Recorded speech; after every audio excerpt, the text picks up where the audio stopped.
Hey friends, Sunny here. I am here at Anarchapulco 2026 in Puerto Vallarta, and I am just so thrilled to be here. I'm running into some of the coolest people that have some of the rarest information about certain things.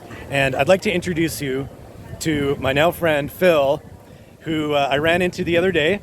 This is Phil. Hi. And we were having a little chat. We were having a discussion about flat Earth. And Phil happens to be a pilot. And I happen to have a laundry list of questions that I've always wanted to ask a pilot. And I haven't been flying in a long time, but I happen to take advantage of the fact that we were down on the ground together, and I stopped him, and he was very generous enough to give me his time and his insights on a few things that maybe we take for granted when it comes to the shape of the Earth. So I'm going to re-ask those questions to Phil now, and we're going to reiterate a couple of things that maybe are overlooked. So Phil, this is Phil. All right, Phil, Hi, guys. introduce yourself and let us know how long you've been a pilot for. Hi everyone, I'm Captain Phil Marshall from Papua New Guinea. I have been flying since 1985, so this year would be 36 years. Commercially, around about 32 years. So I first went to Papua New Guinea in search of aviation work, and then stayed for a year or two, and 35 years later, we're still there. Wow. Okay. All right. So he comes with the receipts. So Phil, when you're up there, what is it that people get mistaken for when they think that they're seeing curvature of the Earth? That's a total guess, but one of the most common things is, depending on the aircraft design, a windshield and certain window designs are actually curved to start with. So by looking through that, it distorts your actual perception of it. So depending on which window you're looking through, you may end up seeing a curve that's a curve of the actual windscreen itself. Total guess. So it's what we're looking through. So, okay, is it fair to say that you, as a pilot, for many years, have been flying over a flat plane or a curved Earth? Well, when you take off, it's flat, and all the way there, it's flat. And by the time you get there, you land on a flat surface. So it's not at all obvious there's any curve. So what it is, we're not sure. Perhaps it's way greater in size, but it's definitely not falling off the curve of the Earth ever. So, okay, so what are some of the instruments that are used in the cockpit itself to determine flight level, altitudes, attitudes, all that sort of stuff, gyroscopes? Maybe speak to a little bit of that. Okay, depending on the equipment you're flying, it's all set up for instrument conditions, which means in any weather, and you would have what's called an artificial horizon and an altimeter, and in the level cruise flight, the aeroplane will sit slightly nose up on the horizon the entire trip, with the altimeter maintaining its same altitude the entire trip. So there was no pushing forward or flying over the curve of anything. You were actually maintaining a slightly nose up attitude the entire way at a certain altitude until you decide you're going down the other end, and then you commence your descent in accordance with the profile as if it were flat. So what you're saying is that airline pilots don't account for the curvature of the Earth in any way whatsoever. From a flying point of view and operating the aircraft, you're operating it in terms of a situation where it's flat. You're taking off, flying level and cruising for a period of time and then descending. So far as any mathematical calculation, nothing comes into it. There's maps and cartography and the shape of the Earth and all the things they'll tell you about the curve and why when we come to America you've got to fly over Japan, which is odd. But if you lie the map out flat, it has you flying over Japan from Hong Kong. Wow. Wow. So, wow. Some of Dave White's Flat Earth Dave has some great concepts that I really quite admire. Yes, indeed. He lays it out quite simply, right? So what about like the spin of the Earth itself? Are airplanes actually accounting for Coriolis effect? Do they have to, when they're coming in for a landing, is that even taken into an account? That's not something that is really discussed at all. It's mentioned in texts and what have you in early training, but so far as normal day-to-day operation, that's the least thing on your mind. You're only considering wind conditions and what have you for a safe landing. Wow, wow. And tell us, what are some of the highest altitudes that these Airbuses that you fly go at? Well, actually, just to clarify, I'm a medevac charter pilot, and we fly a citation at 45,000 feet. The average airliner is somewhere between 35 and 41, depending on what it is. Commonly 37, 38. We're at 45,000 above most of the weather, above most of everything.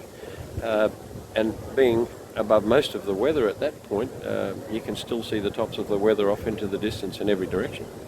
Wow. So it's not like it's disappearing behind the clouds in front of you. If there's an inversion layer and a level where it settles off at, it's usually uniform into the distance as far as the eye can see. Well, that seems to line up with a lot of what NASA seems to put out, and maybe you're familiar with a lot of their documents. They have written several times within archives and archives of documents that everything is based off of a flat, non-rotating surface. That all of their rocket launches and space shuttle missions all start from a default, non-rotating flat surface. Does that kind of jives with airline pilots?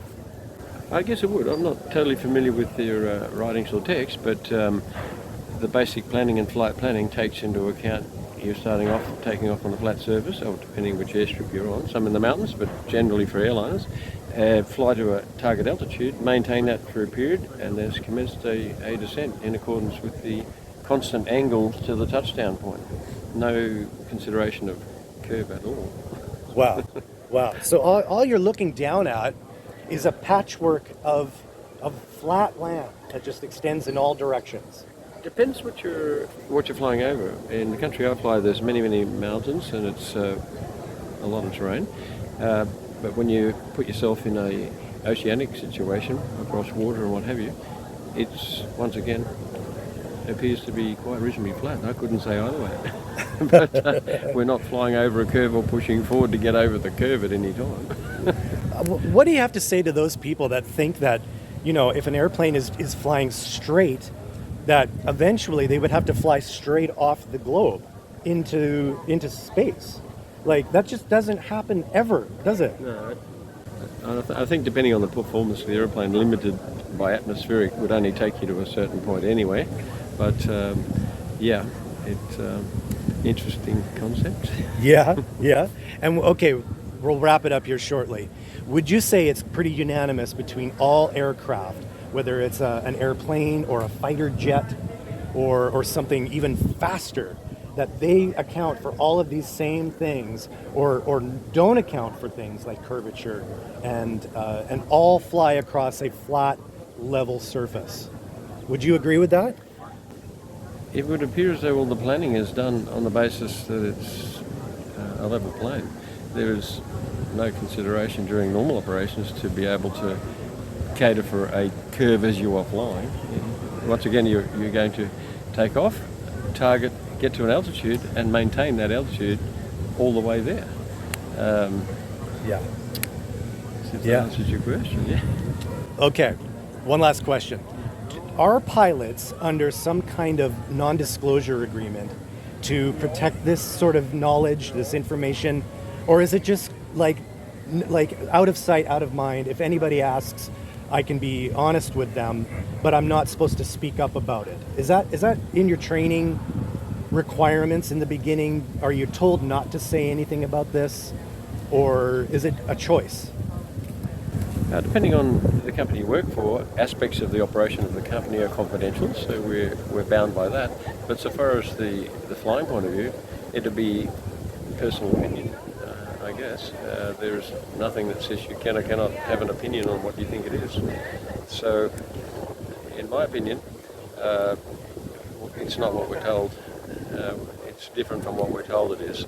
So a globe in every classroom that was put in 100-something years back, that began this whole exercise about a globe versus flat. But once again, with Flat Earth Dave unrolling the map and showing all the flight paths indirect from one to the other makes way more sense than trying to imagine it around a curve. Yeah, the emergency a moving, landings. spinning ball, and Yeah.